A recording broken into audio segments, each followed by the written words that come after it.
ہر کوئی دنیا سے جاتے ہوئے اولاد یاد کرتا ہے. میرے باپ اچانک اللہ نے موت دی، ہارٹ اٹیک ہوا، ٹھیک ٹھاک تھے، اچانک. تو ایک میری بہن لاہور تھی، ایک فیصل آباد. تو میرے باپ آخر وقت تک کہتے رہے میری بیٹیاں تو بلا دو، اور میری دھیاں تو لے آؤ، میری دھیاں تو ملا دو، میری بچیاں تو ملا دو. اور یہ کہتے کہتے دنیا سے چلے گئے. ہر آدمی موت کے وقت یہی کچھ کرتا ہے. میرے نبی دنیا سے جا رہے ہیں، دنیا سے جانے کا وقت آیا. 12 ربیع الاول ہے، پیر کا دن ہے، 7 جون ہے، 11 ہجری 633 عیسوی. جبریل نے آ کے صبح آپ نے ساری بیگمات کو بلایا، رخصت فرمایا، ملاقات کی. بیٹے کو بلایا، کان میں کہا میں جا رہا ہوں. وہ رونے لگی. رو نہیں، سب سے پہلے تیری میری ملاقات ہو گئی. 6 ماہ بعد بیٹی بھی پہنچ گئی باپ کے پاس. پھر داماد کو بلایا، ان کا سر اپنی گود میں رکھا، کمر پہ ہاتھ پھیرا، دعا دی، رخصت فرمایا. آخر میں اپنی آنکھوں کی ٹھنڈک کو بلایا. کون؟ حسن اور حسین. کہ میری آنکھوں کی ٹھنڈک حسن اور حسین، میرے جنت کے پھول حسن اور حسین. یوں لیا اور ساتھی آنسو ٹپ ٹپ ٹپ ٹپ ٹپ ٹپ.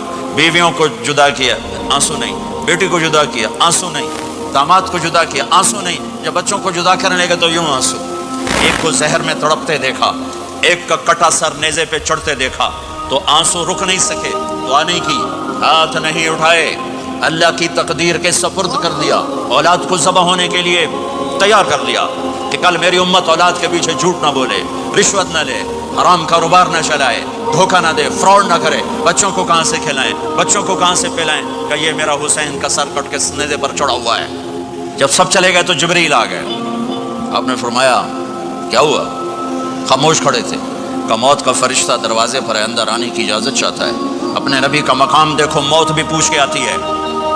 آپ نے کہا آ جائے. آپ کی اجازت پر ملک الموت اندر آئے. اسرائیل کا السلام علیکہ یا رسول اللہ. کہنے لگا آپ پہلی ہستی ہیں، میں سلام کر رہا ہوں، میں نے کبھی کسی کو سلام نہیں کیا. کہنے لگا آپ پہلی ہستی ہیں، اللہ نے فرمایا تھا پوچھ کے اندر جانا، بن پوچھے نہ جانا. پھر کہنے لگے آپ پہلی ہستی ہیں، اللہ نے فرمایا آنا چاہیں تو لے آنا، رہنا چاہیں تو چھوڑ کے آ جانا. ہاں، یہ وہ دربار رسالت ہے جہاں موت بھی پوچھ کے آتی ہے. آپ نے فرمایا میں اجازت دے دوں میری جان نکالو گے؟ کہ جی نکالوں گا. آپ نے یوں جبریل کو دیکھا، کیا کہتے ہو، جاؤں یا رہ جاؤں؟ جبریل نے کہا اللہ آپ کی ملاقات کے شوق میں ہے، فیصلہ آپ کریں گے. ہاں یہ بات سنانا چاہتا تھا اگلی. آپ نے کہا اچھا جاؤ، پہلے اللہ سے پوچھ کے آؤ میرے بعد میری امت کے ساتھ کیا کریں گے، میرے بچوں کے ساتھ. یہ ساری مائیں میرے بچے میرے بچے میرے بچے میرے بچے. میرے نبی کو تو پتا تھا کہ یہ تڑپ تڑپ کے ایک زہر میں جائے گا اور ایک کا سر کٹ کے نیزے پہ چڑھے گا. کیوں نہیں ان کے لیے ہاتھ اٹھائے؟ ہمارے لیے کیوں روئے کہ جاؤ اللہ سے پوچھ کے آؤ میرے بعد میری امت کے ساتھ کیا کرے گا، میں پھر جواب دوں گا.